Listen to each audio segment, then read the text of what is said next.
है ना, मशीन से नहीं भागे जो हाथ से निकल के तो के बारे में आज के कहने चले ऐसा ऐसा के बारे में मैले ड्रइङ गरेर देखाएको छु ढुङ्गा यहाँनिर छ यसको तपाईँको ढुङ्गा यहाँ मसिनले त्यहाँ माथिसम्म तलतिर ढुङ्गा भयो भने युरेटरमा होइन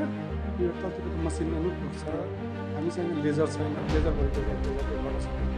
गर्न चाहन्छु किनभने जनकपुर धाम अहिले कस्तो भइसकेको छ भने रेफलर सेन्टर भइसकेको छ विभिन्न बिरामीहरू विभिन्न हस्पिटलहरूमा जान्छन् र त्यसपछि उनीहरूलाई रेफर गर्ने गर्छन् सकेसम्मको लुट्छन् भनेर पनि भनिरहेका छन् र त्यस पश्चात यहाँबाट रेफर गरिन्छन् सम्भवतः अहिले के भएको छ भने Krishna medical and technical research सेन्टरमा एकजना बिरामी आउनु भएको थियो उहाँलाई पथरीको समस्या थियो तर पथरीको समस्यालाई उनीहरूले कसरी शल्यक्रिया गर्छन् भनेर मेसिनले शल्यक्रिया गर्छन् भनेर भन्नुभएको थियो र त्यस पश्चात मेसिनले नगरिकनै हातले गर्नु भएको थियो र त्यसपछि बिरामीको मृत्यु समेत भयो हामी चाहिँ डाक्टरलाई हामीले जोड्ने प्रयास गरेका छौँ जुन डाक्टर साहबले शल्यक्रिया गर्नुभएको थियो र त्यस पश्चात पेसेन्टको डेथ भइसक्यो स्वागत छ डाक्टर साहब हजुर म डाक्टर अमरेश पाल म न्युरो सर्जन हो पेसेन्ट म कहाँ आउनुभएको थियो ओपिडीमा मैले हेरेँ जाँच पडताल गर्दाखेरि चाहिँ उहाँको लेफ्ट युरेटरमा चाहिँ ढुङ्गा देखाएको थियो त्यसले चाहिँ अस्ट्रक्टिभ युरोपैथी डेभलप गरेको त्यस कारण चाहिँ हामीले उहाँलाई त्यो अपरेसन गर्नुपर्छ भनेर चाहिँ हामीले सल्लाह दियौँ र उहाँहरू त्यही अनुसारले सबै कुरा जाँच गरेर 16 गते गत के महिना वैशाख 16 गते चाहिँ उहाँ भर्ना आउनुभयो र हामीले एनेस्थेसियाको टिमलाई देखायौँ उहाँहरूले चाहिँ पिएचसी गर्नुभयो पिएचसी गरिसकेपछि ल अपरेसन गर्न सकिन्छ क्लियरेन्स दिनुभयो अनि क्लियरेन्स दिएपछि हामीले चाहिँ त्यही साँझमा हामी 5 बजेतिर हामी चाहिँ अपरेसनमा गयौँ सुरुमा हामीले चाहिँ पेसेन्टलाई भनेको थियौँ मसिनले गर्ने भनेर इन्डोरेडियोलोजिकल प्रोसिड्युर हुन्छ हामीले युआरएसएल भन्छौँ तर उहाँको ढुङ्गा चाहिँ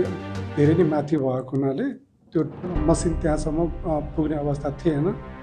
र पुग्ने अवस्था नभएकोमा चाहिँ हामी चाहिँ त्यसलाई ओपन सर्जरी गर्ने अपिनियनमा यहाँ मात्रै हुनुहुन्थ्यो कि यहाँ सँगसँगै अरू कुनै डक्टर साहब या अरू कोही तपाईँ म एसिस्टेन्ट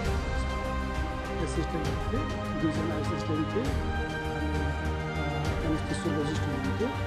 अनि एनेस्थेसियोलोजिस्टले बेहोस गर्नुभयो अनि उहाँको एउटा एसिस्टेन्ट खास गरेर यस्तो खालको शल्यक्रियामा मृत्यु हुने चान्सेस एकदम कम हुन्छ त्यही पनि मान्छेको मृत्यु भइसकेको छ अब के हुन्छ यो कारण चाहिँ हामीलाई अब एज पनि फ्याक्टर रहेको सेप्टिसीमा पनि नगएको होइन ब्लिडिङ पनि नभएको यो अन्त के कारणले भएको भने चाहिँ हामीलाई पनि अहिले डायलेमामा छ अनि हामी पनि चाहन्छौँ कि पेसेन्टको के कारणले मृत्यु भएको भने चाहिँ यसको पनि हामी चाहिँ मेडिकल एउटा चाहिँ उत्सुकता भनौँ होइन अथवा के कारण भयो के कारणले डेथ भयो भने चाहिँ हामी चाहिँ पनि इच्छा छ हामीलाई बुझ्ने कुरा छ त्यस कारण चाहिँ हामीले स्ट्रङली रेकमेन्ड गर्छौँ कि यसको चाहिँ राम्रोसँग पोस्टमार्टम होस् यहाँले पेसेन्टले जानकारी गराउनु भएको थियो पहिले जानकारी आएको छ यो कुरा चाहिँ मैले फोटोसहित उहाँको ओपिडी कागजमा गरेर पनि पेसेन्टलाई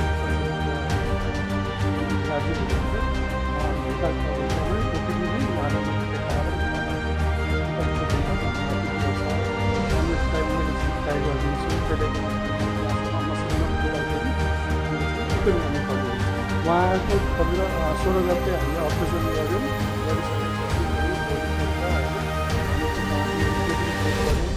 उहाँले त उहाँलाई खाना पनि दियौँ उहाँलाई मोबिलाइज पनि गऱ्यौँ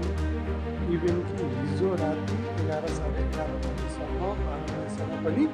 पेसेन्ट चाहिँ एकदमै राम्रो हुनुहुन्थ्यो उहाँकै भिजिटर आएर हेरेर कुराकानी गरेर जानुभएको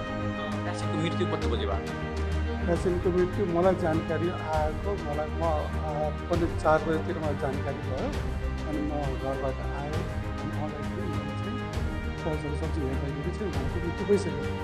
तर हामी चाहिँ अब त्यो मेडिकल अफिसरले हुनुहुन्थ्यो अनि उनीहरूले चाहिँ सबै 3 बजी 3:30 बजीतिर है 3:30 बजीतिर चाहिँ कम्प्लिकेसन घट्दै गएको र बिपी क्वेरी हुँदै गएको त्यो कुराहरू चाहिँ उहाँहरूले सिपिआर पनि दिनुभयो सिपिआर दिएपछि अनि त्यसपछि मलाई इन्फर्म भयो पोस्टमार्टम पश्चात यदि तपाईँहरूमा केही त्रुटि पऱ्यो भने तपाईँहरूको लाइसेन्स रद्द हुनुपर्छ भन्ने माग म यही क्यामेरा मार्फत